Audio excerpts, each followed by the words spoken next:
Camila, você é psicóloga clínica, você exerce. Hoje você tem um consultório de sucesso, você tem ferramentas que você criou para cuidar dos seus pacientes e a gente está... Eu hoje aprendi com você, né? Então, isso para mim é uma alegria. Você é uma amiga, a profissional da saúde, um sucesso absoluto, e eu lembro como a coisa começou, né? Sim, sim. Então, quando a gente se conheceu, você veio conversar comigo. Eu lembro que a primeira coisa que a gente conversou foi o medo que você tinha de avião, e que aquilo estava atrapalhando você, a dinâmica da família. Sim, sim. Começou a ser um problema, né? E aí a gente conversou e a gente resolveu isso daí. Sim, sim. Então você estava me contando, queria que você contasse como é que isso progrediu, como é que foi? Então, foi muito interessante porque quando a gente conversou pelo telefone e você falou sobre essa possibilidade dessa entrevista, e aí você me fez lembrar desse momento. Porque, na verdade, eu chego até você, a minha imunidade estava baixa. Eu tinha tido naquele ano cachumba, imagina? Cachumba, influenza, estava acontecendo um monte de coisa, né? E aí você viu meus exames, a glicada estava um pouquinho alta, um pouquinho alterada e tal. E nessa conversa, como você vê o todo, você não vê só o sintoma do paciente, eu falo sobre esse medo. E esse medo vem em decorrência de um momento de vida, né, que a gente tinha passado por um assalto. E aí o meu filho não estava, mas foi uma situação onde eu me vi com a minha finitude, eu tive medo de morrer. E aí, medo é deslocamento. Aí eu desloquei esse medo para o avião. E aí andar de avião começou a ficar insustentável, porque era um pensamento de que eu ia morrer e de que o meu filho ia junto, enfim, horrível. Eu estava fazendo psicanálise, eu estava em análise pessoal, mas eu tinha uma viagem marcada, que era a primeira vez que meu filho ia conhecer a Europa, então era uma viagem muito especial. Só de pensar em ficar 12 horas num voo era insuportável. E eu precisava de alguma coisa, de outra ferramenta que me auxiliasse. Aí que você conversa comigo, né? Sim. E aí naquela primeira conversa você tem uma fala que foi uma coisa, uma virada de chave. Quando você diz assim, Camila, você não precisa gostar de andar de avião. Né, que eu quero que você tenha a viagem mais confortável, que você se sinta o mais confortável possível. Aí naquele momento eu acho que você dá a minha virada de chave, onde eu falo assim, tá, eu posso ter medo de avião, mas eu também posso, de certa forma, buscar outras alternativas. Foi quando você propõe aquelas técnicas, né, de respiração. E aí a gente faz vários encontros, né? A gente tem muitos encontros, um deles também muito significativo, quando você começa a me explicar, né, do ponto de vista, né, biológico, o que acontece no meu corpo quando eu senti aquele medo da hipófise. Então, assim, aquilo casou. Mas eu acho que assim, o mais legal foi que naquele momento você me dá a possibilidade de, apesar, né, de eu estar com medo, insegura, eu não paralisar. Perfeito. E aí não é mentira, foi uma das minhas melhores viagens de avião, apesar de ficar 12 horas lá. Foi uma coisa impressionante aquele voo. Assim, deu tudo certo. Né? Então foi uma experiência, assim, foi a viagem acho que mais inesquecível da minha vida, porque tinha isso, eu não estava mais conseguindo entrar num avião. Eu lembro que eu recebi uma mensagem no WhatsApp sua e do Sérgio, seu marido, que hoje é meu amigo jipeiro, né? Contando a história. Você contou que teve... como é que fala? Teve turbulência e você acalmou a família. Você lembra dessa história?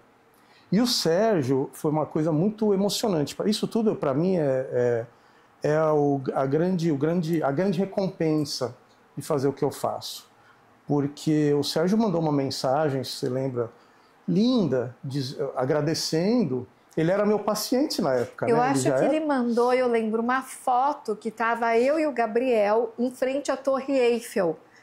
E aí foi uma foto super espontânea, meu filho olhando aquilo maravilhado a primeira vez dele, e ele te manda essa foto.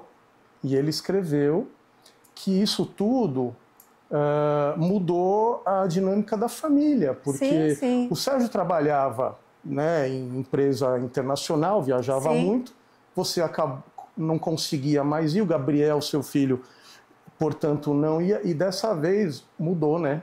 Vocês foram, você gostou da viagem, acalmou o pessoal na turbulência, então isso é muito significativo. Eu acho que na saúde, né, na psicologia, na medicina, ajudar as pessoas nem sempre é fazer aquilo que está escrito no livro, né?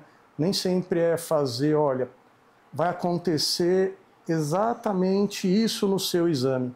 É o que você falou, como que o problema pode minimizar, como que você pode ficar mais confortável naquela situação, ou quanto que você pode ficar um pouquinho mais animada, mesmo no momento difícil. São essas coisas que você está falando, né? E eu lembro muito bem que a gente chama de um programa cognitivo. É isso mesmo. Né?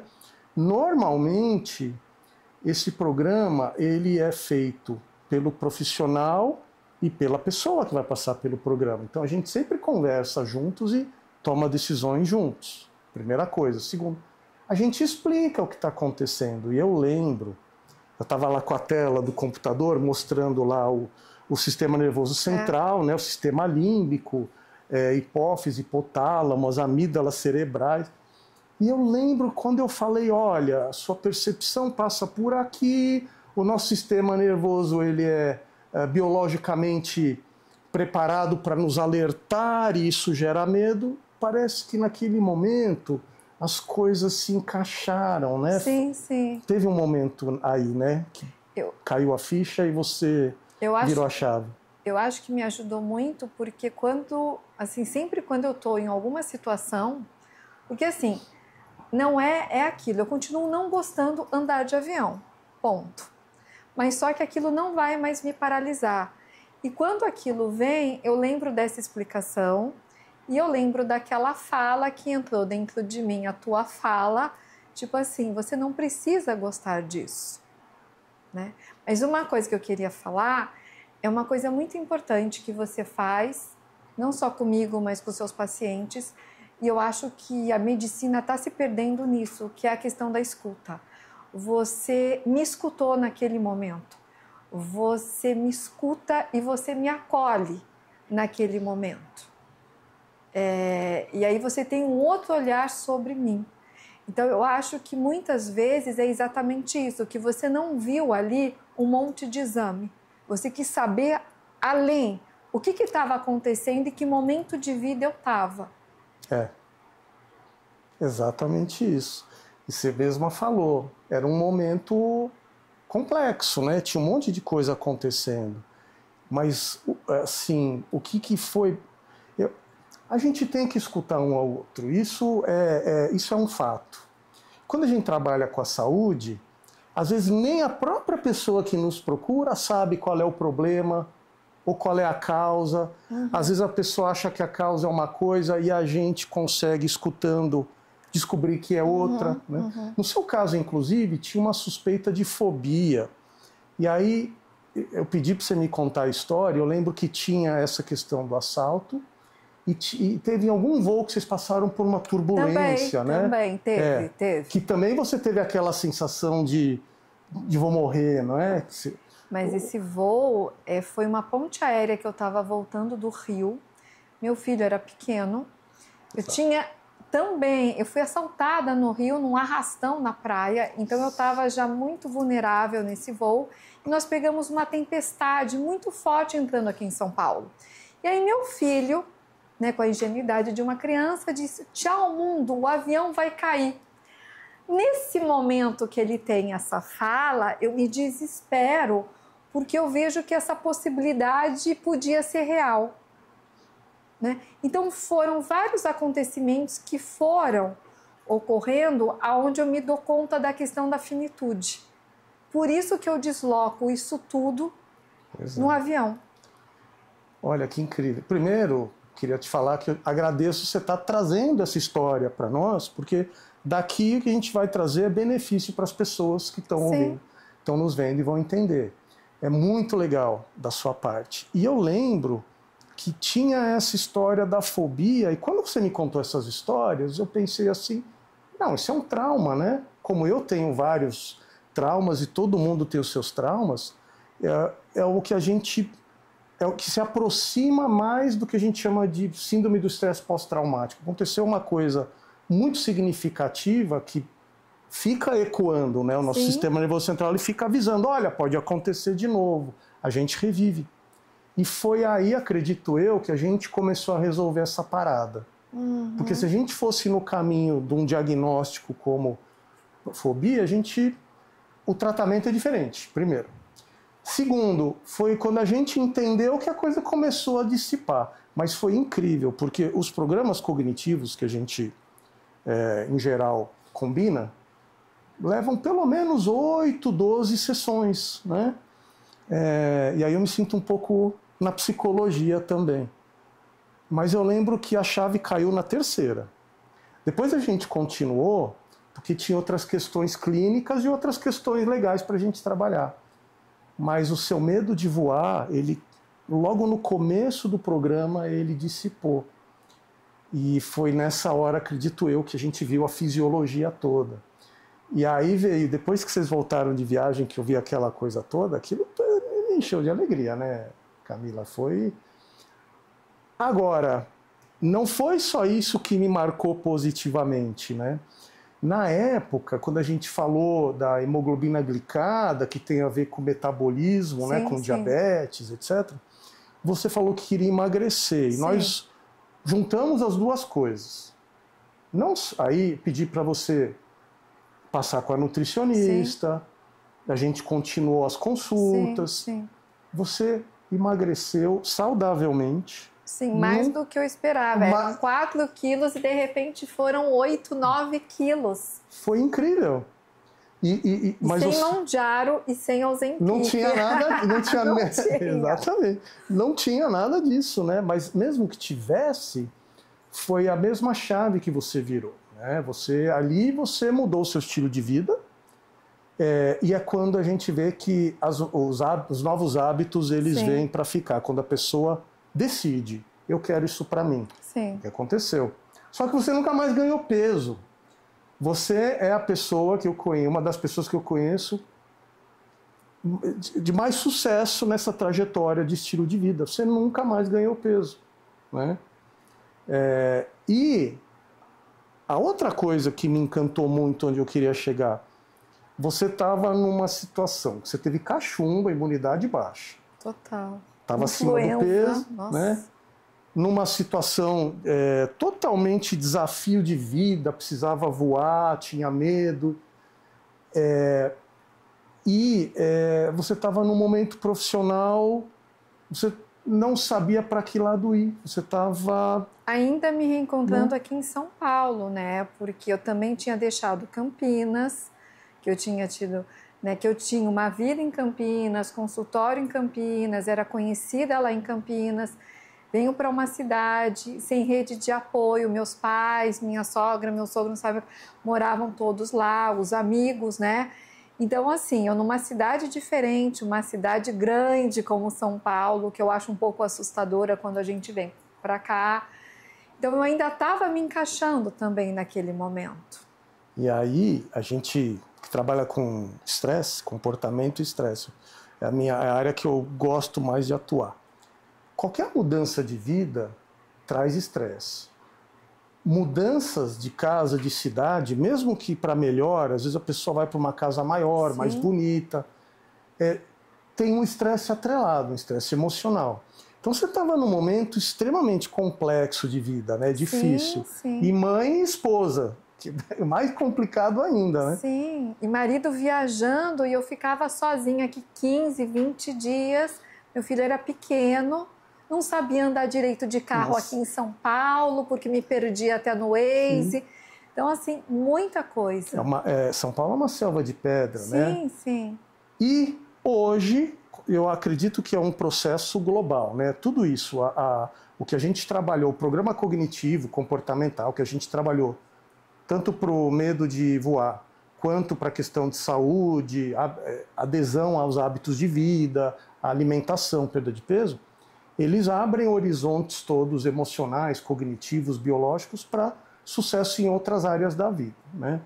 E você tem muito mérito, não estou falando que foram as estratégias ou foi o tratamento, foi um conjunto, mas realmente eu ia acompanhando as coisas com muita alegria, porque você tomava a decisão, ia atrás e conseguia. Isso aconteceu na profissão também.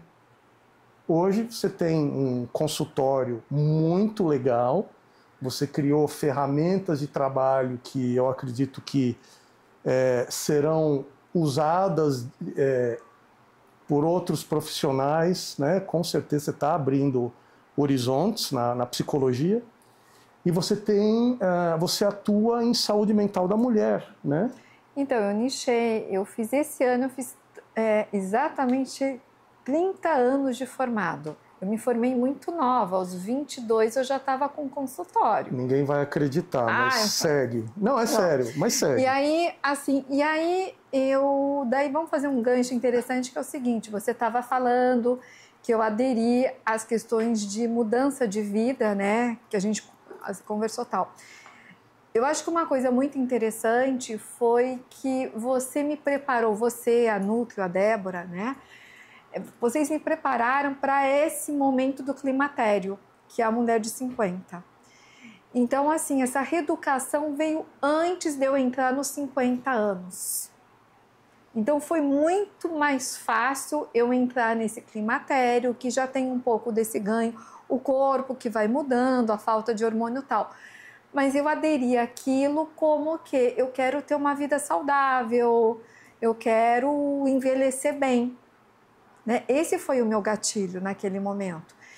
E assim, e aí a Débora, ela me ajudou a comer, na verdade, a fazer escolhas. Aí tinha a ver com a minha glicada, né? Que eu não podia uma série de coisas, aí eu tiro a farinha e começo a ter uma alimentação. E por incrível que pareça, não é mentira, mudou meu paladar. Então, uma descendente de italiana que adorava uma massa, adorava risoto, é uma coisa que eu não sinto mais aquela necessidade que eu tinha como antes.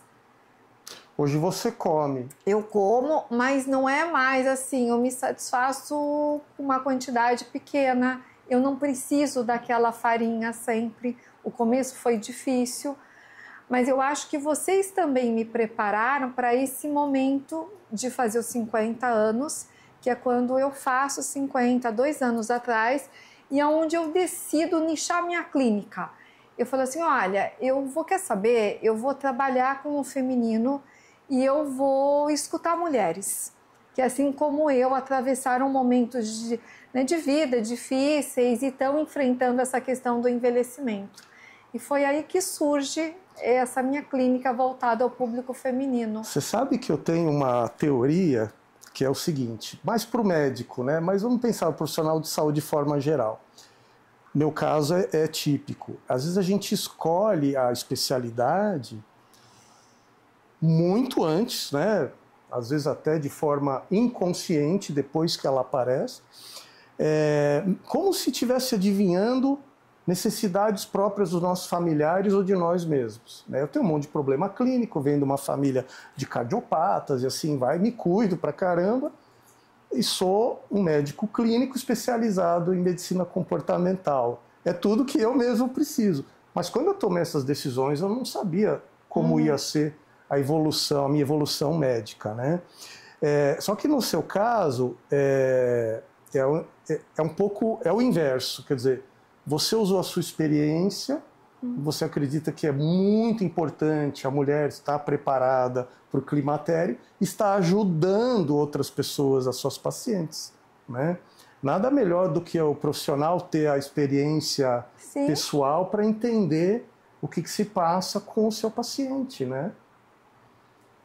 E hoje em dia, isso que a gente fez, você está me falando agora, que é uma visão muito legal, você está preparada com antecedência para uma fase da vida, o climatério, foi um pioneirismo nosso, meu, seu e da nutricionista Débora.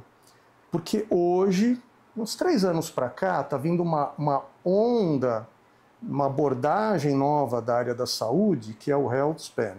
É você prestar atenção no período de vida que a pessoa está bem, não na longevidade só.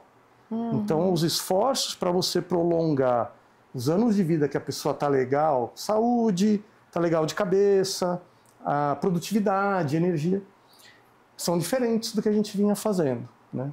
A gente começa as coisas muito antes. Então, nós somos pioneiros, porque nós começamos bem antes, né? Mas eu acho que, assim, eu acho interessante que você está dizendo isso. E é uma coisa assim, eu estou bem hoje, mas não significa, eu acho assim, eu não sei se você tem essa percepção, que eu acho que depois do Covid, eu acho que as pessoas entraram nessa questão de saúde. Só que algumas entram de uma maneira errônea e tem essa mensagem, não é assim, é o seguinte, eu faço uma alimentação, eu tento me alimentar bem, eu faço exercícios e tal, mas isso não é garantia de que eu vá chegar aos 100 anos. E aí eu acho que está um erro muito grande. Isso vai ser bom durante o período que eu estiver bem. Mas eu não tenho a onipotência e ninguém vai ter a onipotência de você me garantir enquanto médico, olha, você vai chegar aos 100. Exatamente. Né? E eu vejo hoje isso até na minha clínica, esse desespero das pessoas, esse medo das pessoas. E tem 2 lados aí, porque tem pessoas que, por estarem relativamente bem agora, ou não estão bem, mas não sofrem com isso, não têm sintomas, deixa a coisa rolar, né? E aí eu tava um tempo atrás, estava de férias, estava na praia, vendo a galera jogando beach tênis, tomando água de coco, indo no mar, todo mundo. E era uma galera né, mais madura, né, 50, 60, 70 anos. E eu fico pensando, quantas pessoas param para pensar, cara, como é que vai ser daqui a 2 anos? Eu vou estar ainda com liberdade e autonomia para me divertir, ou para viver, ou para trabalhar assim? E daqui a 5? E daqui a 10? Então hoje o nosso trabalho é conscientizar as pessoas que tem muito mais coisa para fazer na prevenção, no estilo de vida, né, do que se promovia até agora, que é muito mais do que a maioria das pessoas faz, né? Tem uma questão de adesão aí na prevenção. Por outro lado, isso está mudando a cabeça das pessoas, porque quando as pessoas entendem todos esses riscos versus benefícios, elas começam a tomar mais cuidados com si mesmas, né? Então a gente está numa fase interessante e a psicologia é muito importante aí. Né? Desde o que você falou, o escutar, né? Até a gente ajudar a pessoa nas suas questões emocionais, psíquicas, né? Que é o que você faz muito bem feito. Oi, vou pedir para você contar. Não, eu pedi para você contar um pouquinho. Eu ia só complementar que eu acho muito interessante o seguinte, né? Que para esse paciente ele poder aderir, ele poder fazer isso, né? Ele poder aderir ao tratamento, também a escuta. Novamente a gente se volta na escuta. Às vezes você está com um paciente que está com depressão. Não é que ele é preguiçoso, não é que ele não queira fazer isso, a caminhada, ele não consegue.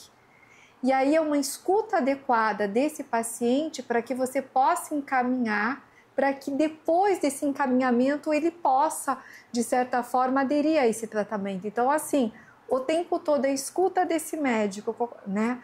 Acho que é é essencial. Você sabe que as pessoas, no geral, não só os profissionais da saúde com seus pacientes, mas acho que as pessoas, em geral, têm que começar a ouvir mais as outras, né?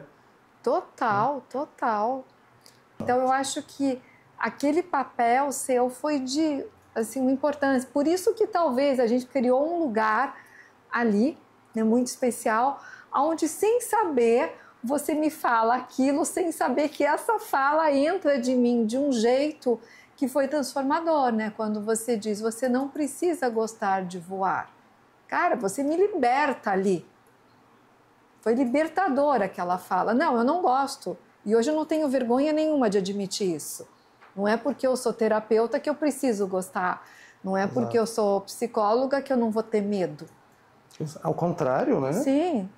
Eu acho que na saúde e fora, né, como profissional da saúde e como pessoa, nos cabe não julgar os outros, mas validar. É o que você me falou quando a gente estava conversando. Que, de fato, a gente valida o que a outra pessoa sente, né? Mesmo que a gente não sinta igual. A empatia. A gente entende o que a outra pessoa sente, mesmo que a gente não concorde.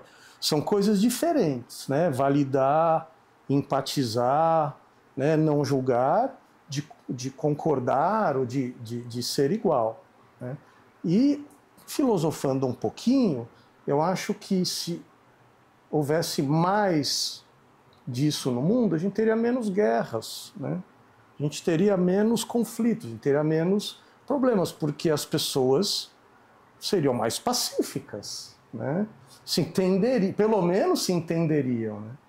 Agora, no seu caso, é exatamente aquilo. A gente não precisa gostar para fazer, né? E a gente também não precisa fazer. A gente faz quando a gente acha que precisa. No seu caso, o benefício de voar com a família para férias maravilhosas valeu a pena você ir buscar a solução, né? Sim, porque na verdade, o que você faz naquele momento? O medo, assim, ele é inerente, ele faz parte do ser humano. O medo não pode ser paralisante. Naquele momento que você me encontra, eu estava paralisada, eu estava impossibilitada de fazer coisas que são legais. Isso. Né? Então eu acho que é esse que é o pulo do gato. Então assim, vamos nessa. Você vai ficar desconfortável, não é uma coisa que você goste, mas você consegue. E aí eu falo da questão do movimento, mas eu estava disposta naquele momento. Mas eu fico disposta através aquela fala, foi a fala que abre as possibilidades, assim. Maravilha. E você sabe que a partir daí, você falou dos exercícios respiratórios, né? São mais do que práticas respiratórias, porque a gente tinha prática respiratória pela questão do controle da respiração, e exercícios que usavam a respiração como objeto de treino de foco e atenção, né? Aquilo sim era para te preparar para vencer o desconforto no momento do voo. Sim. Então, a gente libertou, você tomou a decisão, eu posso ir mesmo que eu não goste, e aquele treino que a gente fez, acho que 3, 4 sessões, né? E você dominou maestralmente, era para você usar no momento do estresse agudo. Mas pelo que você conta, e depois, né, depois daquela foto, vocês na Torre Eiffel, provavelmente acabou sendo até agradável, não foi nem uma prova, né, que você teve que, durante o voo, fazer muito exercício, se segurar. Você curtiu o voo? Você conseguiu relaxar, pelo menos? Eu estava mais preocupada no voo, com meu filho ficar 12 horas lá, ele ia ficar entediado. Eu acho que ele também me ajudou. Eu estava preocupada que ele não ia dormir à noite, enfim, ele tinha 8 anos, enfim, ele nunca tinha feito uma viagem internacional. Mas eu acho que eu estava tão animada que eu consegui fazer que esse movimento... E uma coisa muito legal é que quando eu estava lá, você vencer isso... assim, é uma sensação maravilhosa você ver que você não paralisou. É incrível. É incrível. Você vence esse obstáculo e você fala, você é capaz, você consegue. Exatamente. É absolutamente incrível mesmo.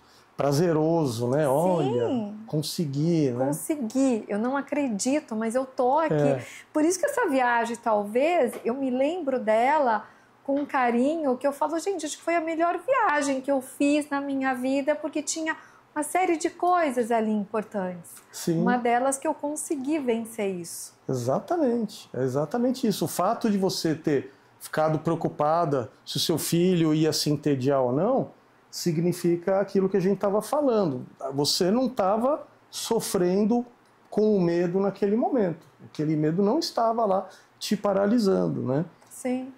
Essa história de paralisar é muito legal você ter tocado no assunto, porque assim, você falou que o medo faz parte do ser humano, e é mesmo. O medo, a ansiedade, a preocupação, eles existem para que a gente tome precauções em face de uma situação difícil. Só que isso nasceu quando o ser humano enfrentava predadores, saía da caverna e dava de cara com o predador. Ele tinha que ficar com medo, senão ele ia ficar lá parado e já era, né? Então, hoje, trazendo isso para a nossa vida moderna, grande parte das situações que nos geram esse estresse agudo, né, não trazem risco de vida ou morte, não trazem... Então, por exemplo, fazer uma prova de vestibular, deixar o filho pela primeira vez na escolinha e ir para casa, né? Mas a reação do organismo e a reação mental é a mesma. Então, quando a gente começa a entender, aí vem a explicação, a coisa começa a acontecer. E, se não, você tem 3 possibilidades. Uma é a pessoa não estar absolutamente nem aí. E essa, se vem um carro em alta velocidade, ela está distraída, vai virar panqueca mesmo. Vai ser atropelada, porque não se preocupou em tomar providências e sair da frente. A outra é o dimensionamento adequado da resposta, que é o que aconteceu com você. E a outra é o freezing, é ficar paralisado mesmo. Né? Que é aquela pessoa que vê o carro vindo e ela está ultra preocupada, mas tão preocupada que ela não consegue se mexer.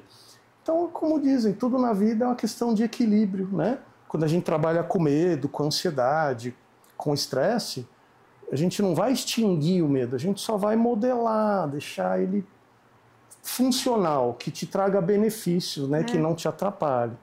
Agora, no seu caso é maravilhoso, porque é uma alegria enorme, né? Depois disso as coisas começaram a acontecer e hoje, como a gente estava falando, você está a todo vapor, inclusive na profissão, né?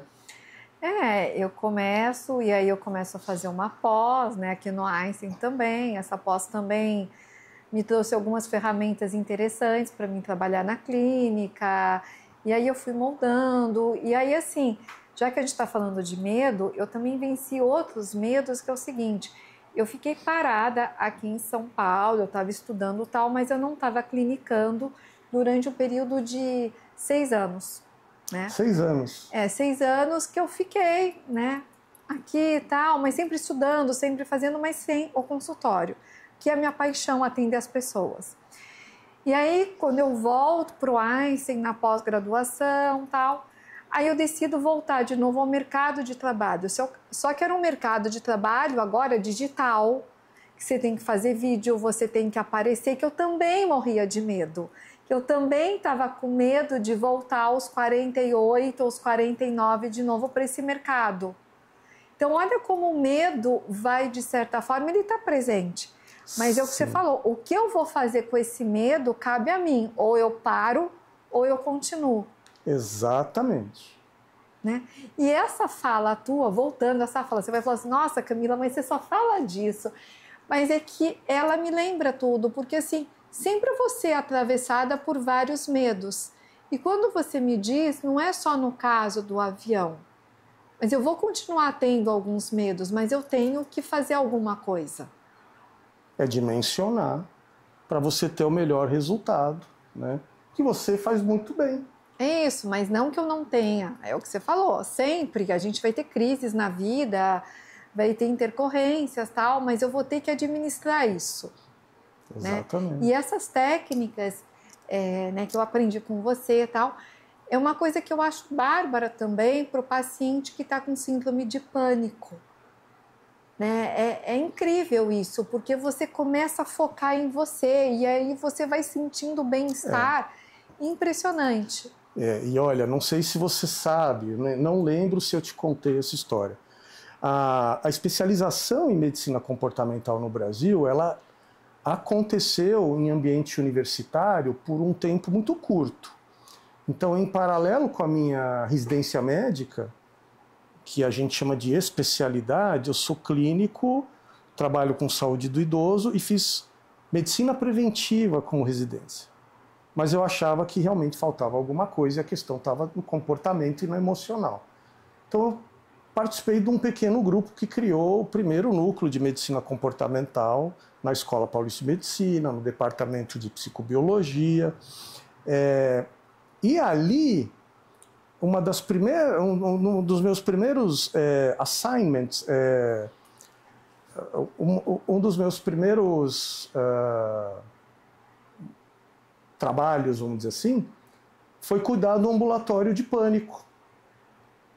E funciona realmente muito bem. Sim. Se funcionar bem para o pânico, funciona bem para os outros tipos de ansiedade, para o estresse das pessoas normais, que não têm problemas, né, vamos dizer assim, patologia.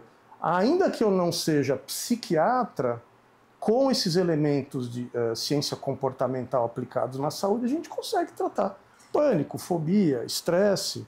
Você tinha me contado uma história quando você vai introduzir essa técnica em mim, que era utilizado nos Estados Unidos com pilotos, não foi? Exatamente. Um dos momentos mais estressantes para o ser humano é a decolagem e aterrissagem de aeronaves para pilotos, né? Imagina foguetes.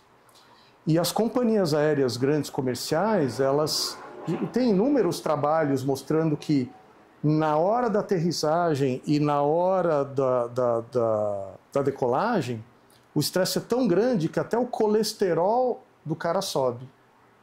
O açúcar no sangue, tudo muda, até no metabolismo. E são estudos clínicos já de longa data e muito bem feitos. E aí a questão do estresse, as companhias investem muito em estratégias de manejo do estresse, a gente chama de coping, né? De confrontar o estresse, e é por isso que nós podemos voar, né? Porque eles passam por alguns treinamentos e boa parte deles usa essas técnicas, essas estratégias que a gente usa nos nossos programas comportamentais e que nós usamos no seu caso. Inclusive, parte desse movimento nosso de trabalhar online, de fazer podcast, é para levar essa informação para as pessoas. Uhum. Existem as estratégias, elas funcionam bem, você é prova viva disso, mas as pessoas não conhecem, nem sabem que existe e não têm acesso. Sim. A gente quer levar essas técnicas para mais gente. Então, normalmente, a gente faz uma programação de 8 a 12 semanas, e a gente faz um mix dessas estratégias dependendo do que a pessoa precisa. Uma delas, que a gente não chegou a fazer porque não precisou, do que você se liberou muito antes, é o biofeedback. A gente trabalha com um sistema de biofeedback que é muito interessante. É uma tecnologia que consegue captar manifestações fisiológicas do corpo e transformar num sinal no computador. Então, no caso, um traçado como se fosse um eletrocardiograma ou um game, um jogo. O biofeedback hoje a gente usa no ambiente de gaming. Então, a gente vai treinar uma estratégia, uma técnica de controle, de relaxamento para a pessoa. Depois a gente vai avaliar com o biofeedback. A gente coloca um sensor, né, liga num hardware, liga isso num computador, sobe o programa, e aí a pessoa vai controlar, por exemplo, as ondas do mar que aparecem na tela com o relaxamento dela. Quanto mais equilíbrio, mais tranquilo fica o mar. E quanto menos equilíbrio, mais agitado. Esse é um exemplo. Porque foi uma coisa que você falou também que foi interessante, quando você disse que a gente pode controlar as nossas sensações, os nossos pensamentos, quando você me deu uma aula, né, dessa fisiologia. Que é verdade, né? Eu posso controlar o jeito que eu vou lidar com aquela situação. Essa estratégia, que a gente chama de reestruturação cognitiva, a meu ver, como cientista, como médico, como pessoa, é a principal estratégia para quem quer ter equilíbrio emocional, para quem quer viver bem, né? Porque o nosso organismo é feito para ficar alarmando a gente, o que quer dizer que o seu cérebro, entre te falar a realidade e uma interpretação de risco, ele vai te falar uma interpretação de risco. Olha, aquilo lá na frente é uma cobra, não é um graveto, mas é um graveto, né? Então, isso é automático do ser humano. Se a gente aprende isso, a gente aprende a reestruturar, a repensar, no dia a dia, várias vezes por dia, a gente vai ter menos estresse e vai render mais.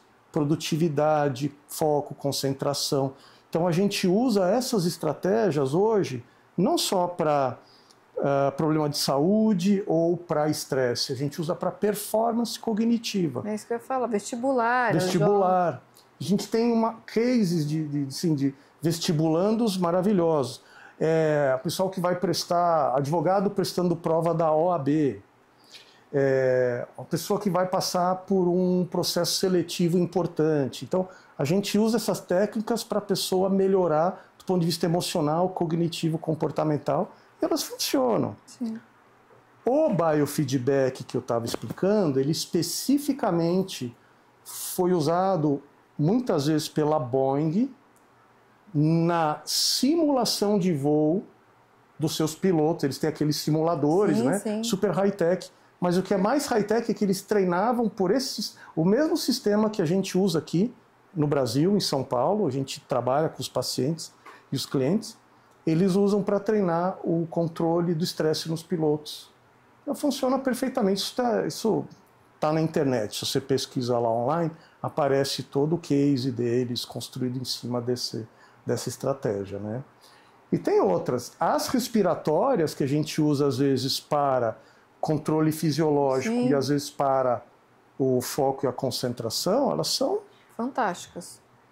São fáceis, né? A gente consegue fazer no dia a dia. Sim, você consegue fazer de qualquer lugar, você se reconecta. Eu acho que é fantástico. E o estilo de vida que a gente tem hoje, grau de ansiedade aumentando de todo mundo, são técnicas e ferramentas essenciais, né? Exatamente, exatamente. Todo mundo merece, né? Você fez a pós da medicina do estilo de vida no Einstein com a doutora Slay. Ah, eu adoro a doutora Com quem eu vou ter uma reunião hoje, inclusive. Slay. Sim, a doutora Slay eu conheci também. Os médicos entram na minha vida de uma maneira tão interessante, porque a Slay eu conheci ela por um acaso como minha acupunturista aqui do Einstein, que eu estava fazendo uma reabilitação. E aí eu vou, marco um horário comigo, quem que eu dou de cara? Com a Slay, né? E aí essas conversas, ela é, nossa, fantástica, ela me apresenta essa pós em estilo de vida, né? Que foi também uma mudança de chave na minha vida. Pois é. E aí eu falo assim, esses médicos vão entrando na minha vida pela dor, pela imunidade, por alguma questão, e de repente eu saio dessa dor e faço um movimento de vida, né? Então eu sou extremamente grata a vocês, assim, gratidão mesmo. Olha, é recíproco, né? Você sabe. E o fato de você ter feito uma pós-graduação em medicina do estilo de vida, para usar para você como pessoa, mas como psicóloga, e certamente você usa no seu trabalho, é admirável, né? As pessoas, existe uma certa rixa entre as profissões que não deveria existir, né? Eu, por exemplo, tento ter esse pé na psicologia, que é fundamental para o meu trabalho comportamental. Você fez uma pós em medicina do estilo de vida, que é uma especialidade super nova, super arrojada, vanguarda, né? E você usa no seu trabalho, quando você está cuidando dos seus pacientes, você usa os elementos que você aprendeu na pós? Olha, tem uma ferramenta que eu achei muito interessante na pós, que é aquela mandala, aquela roda do estilo de vida. Alguns pacientes, eu uso essa ferramenta, né? Até para a gente ver como é que ele está. E aí, o que eu faço? Eu não sou médica, eu sou psicóloga, eu não sou nutri, na verdade. A partir disso, eu vou encaminhar esse paciente Então a gente vai ver que pilar que tá, o que está acontecendo com esses pilares, qual que está meio capenga e que está precisando de ajuste naquele momento, e aí esse paciente vai ser encaminhado. Perfeito. Porque eu acho, assim, o que eu aprendi no curso é o seguinte, né? Que se você começa por um pilar, você começa a arrumar os outros. Então você sabe também que você trabalha com sono, né? Que você também é médico de sono. Então, assim, a pessoa não consegue fazer atividade física, não consegue acordar, mas ela não dorme. Então vamos começar a arrumar isso com um médico especialista. Aí a minha parte é esse emocional também. O que está acontecendo por detrás disso? Então a gente vai agregando, né? Exatamente. E isso que é legal, porque uma coisa vai ajudar a outra, né? Sim. Se a pessoa não dorme, o processo psicoterapêutico entra em depressão, vai ser complicado. Não vai perder peso, porque privação de sono ganha peso e assim vai, né? Então a gente vai pegando. Então, assim, essa ferramenta eu achei muito legal, né? Eu acho que é essencial a gente entender, né, como é que o paciente está chegando até a gente. E ajuda até eu poder fazer um encaminhamento. Isso é legal. Bom, primeiro, essa ferramenta a doutora Isley usa quando ela dá aula. Nós temos um curso, não querendo fazer propaganda, mas fazendo, que chama Ciência Comportamental Aplicada à Adesão e Engajamento de Pacientes, para profissionais da saúde, multiprofissional, onde a gente fala de todas essas estratégias e assuntos que nós estamos tratando aqui. A doutora Isley é uma das docentes desse curso que eu coordeno. E ela fala, né, da roda do estilo de vida e outras ferramentas. E as pessoas se encantam, as pessoas entendem, porque também tem uma questão, né? O profissional da saúde, ele pode deter o conhecimento, mas passar o conhecimento e ensinar é outro papo, né? Uhum. E conta um pouquinho saúde mental feminina, o que você acha que é importante para as pessoas de forma geral?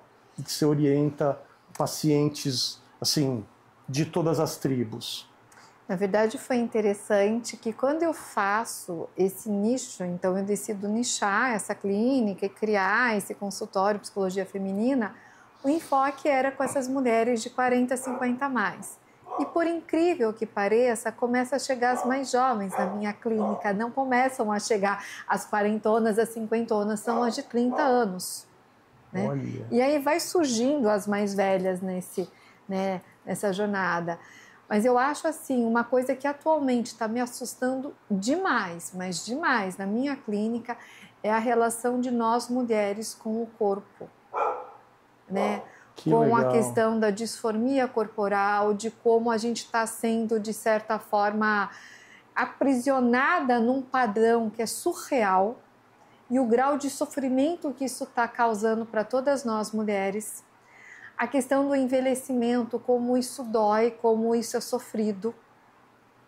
E as pessoas não falam muito abertamente por aí, né? Então, eu imagino que seja muito importante seu acolhimento para esse tipo de sofrimento seu com relação aos seus pacientes, né? E é muito grande. A gente vive na sociedade do espetáculo, a sociedade narcísica.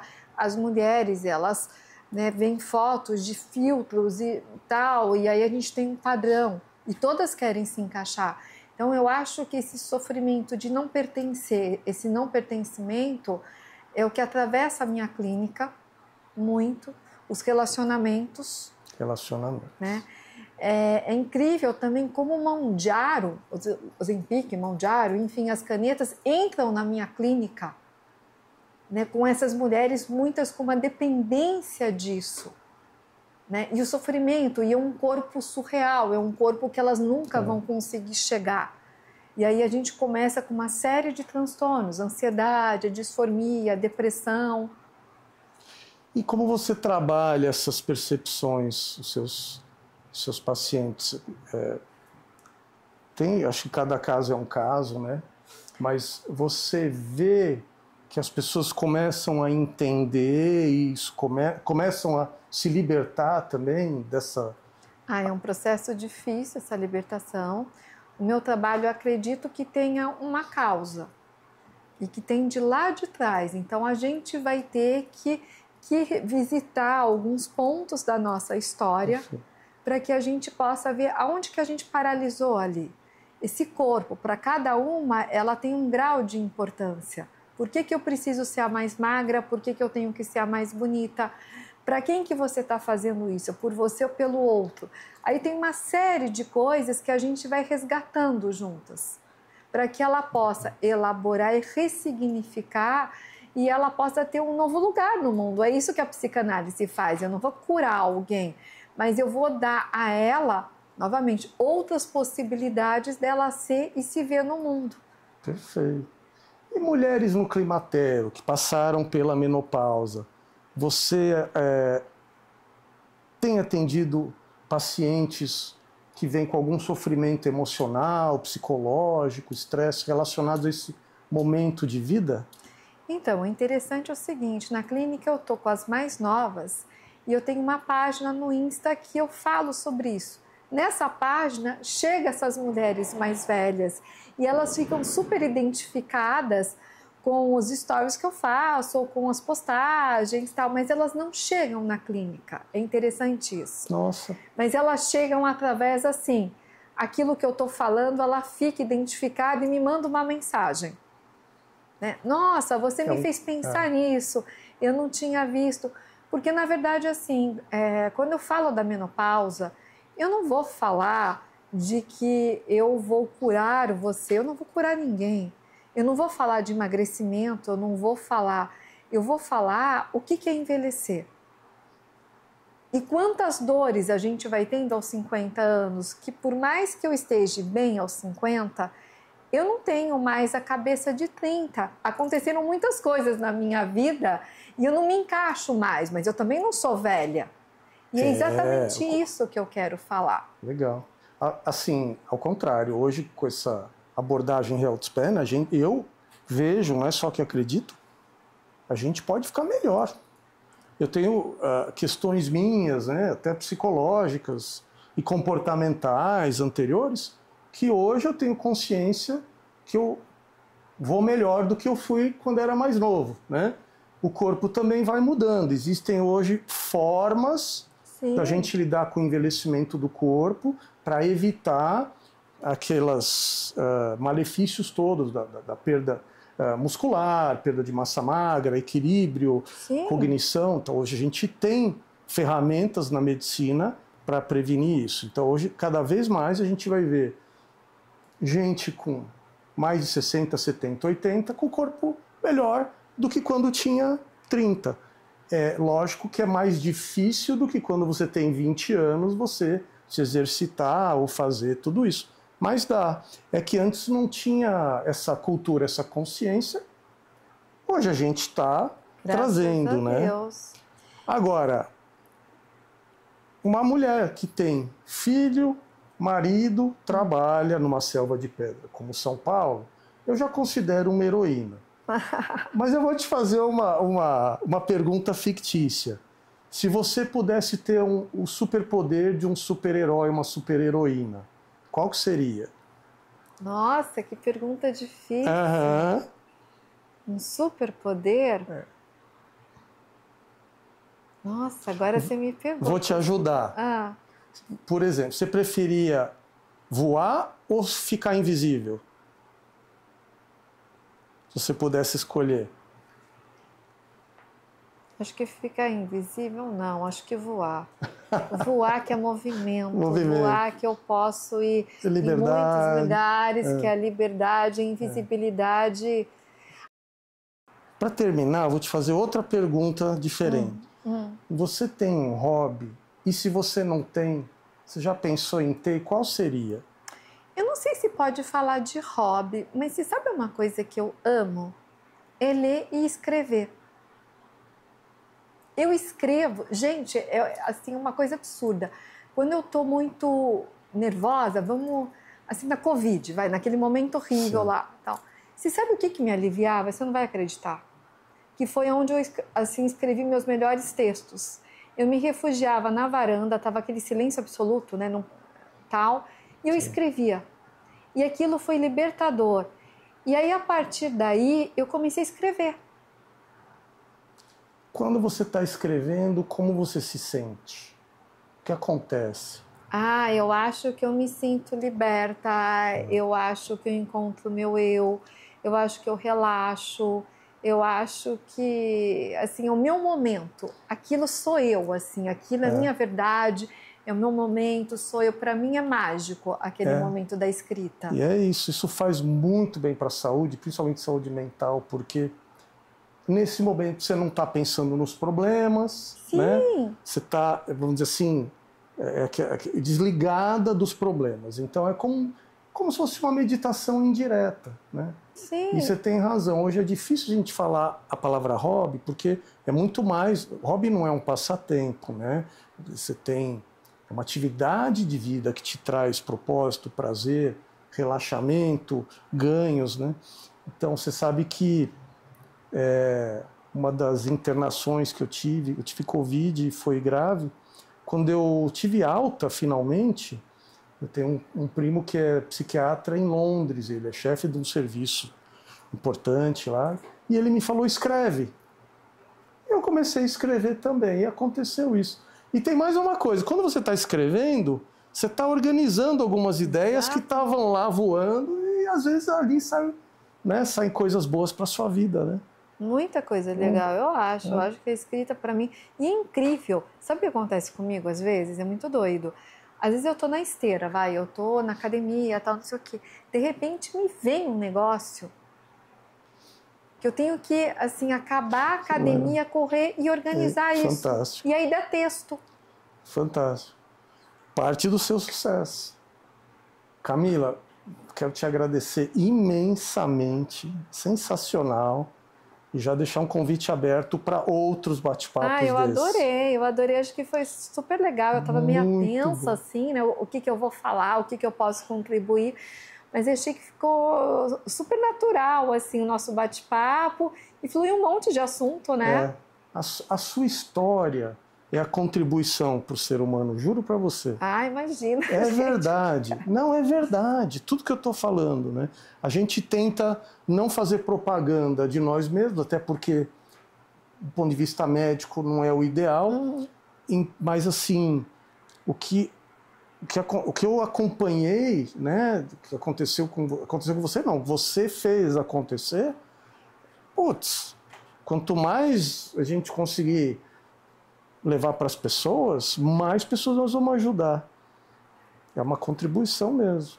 E é legal a gente, como profissional de saúde, é muito gratificante quando a gente vê um paciente, né? É assim, uma sensação muito gostosa, né? De você ver aquele paciente voar, já que a gente falou sobre o superpoder, mas ele alcançar o voo dele, ele ir embora, né? Exato.